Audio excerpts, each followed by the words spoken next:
Hi, നിങ്ങൾ IT പ്രൊഫഷണലാണോ? നിങ്ങൾക്ക് ഇടയ്ക്കിടെ ഉണ്ടാകുന്ന ഷോൾഡർ പെയിൻ, അതുപോലെ ബാക്ക് പെയിൻ, അതല്ലാതെ നിങ്ങളുടെ പരിചയത്തിലുണ്ടാകുന്ന ആൾക്കാർ ഇതുപോലുള്ള പ്രശ്നങ്ങൾ അനുഭവിച്ചിട്ടുള്ളവരാണോ? അങ്ങനെ ആണെങ്കിൽ അത് എന്തുകൊണ്ടാണ് നിരന്തരമായി നിങ്ങളെ അഫക്റ്റ് ചെയ്യുന്നതെന്ന് നിങ്ങൾ ചിന്തിച്ചിട്ടുണ്ടോ? അതിനുള്ള ഉത്തരമാണ് നമ്മൾ ഈ റീലിൽ ഡിസ്കസ് ചെയ്യാൻ പോകുന്നത്. IT മേഖലയിൽ ഏറ്റവും കൂടുതലായിട്ട് ഒരുപാട് സമയം ഇരുന്ന് ജോലി ചെയ്യുന്ന ഒരു സെക്ടറാണ്. അതിൽ ഇരിക്കുന്നത് 8 to 10 hours or even 12 hours വരെ പോവുകയും അത്രയും കോമൺ കണ്ടീഷനിൽ നമ്മൾ അല്ലെങ്കിൽ കോമൺ പൊസിഷനിൽ 8 മുതൽ 10 മണിക്കൂർ ഇരിക്കുമ്പോൾ ലോവർ സ്പൈൻ മസിൽസിന് നല്ല രീതിയിൽ സ്ട്രെയിൻ ഉണ്ടാവുന്നതാണ് ഏറ്റവും വലിയ കാരണം for your back pain.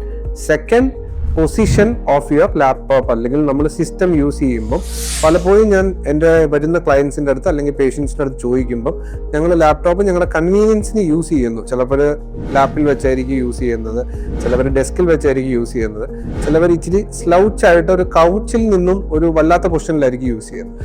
Abnormal പൊസിഷൻസിലേക്ക് നമ്മുടെ ഐസൈറ്റും അതുപോലെ ഹാൻഡ് കോർഡിനേഷനും വരുമ്പം ലാപ്ടോപ്പ് ഒരു ഫ്രീ ഡെസ്ക്ടോപ്പ് പോലെ ഒരു ഫിക്സഡ് സാധനം അല്ലാത്തത് കൊണ്ട് തന്നെ മൊബൈൽ ആയതുകൊണ്ട് അങ്ങനെ വെക്കുമ്പോഴത്തേക്ക് ഈ upper neck area and your shoulder ഏരിയയിൽ എഗെയിൻ മസിൽസിന് ഉണ്ടാകുന്ന സ്ട്രെയിൻ ആണ് ഈ റിക്കറൻ്റ് ആയിട്ട് വരുന്ന ഷോൾഡർ ആൻഡ് നെക്ക് പെയിനിന്റെ റീസൺ ഫോർ IT പ്രൊഫഷണൽസിന് ഉണ്ടാകുന്ന പ്രശ്നം.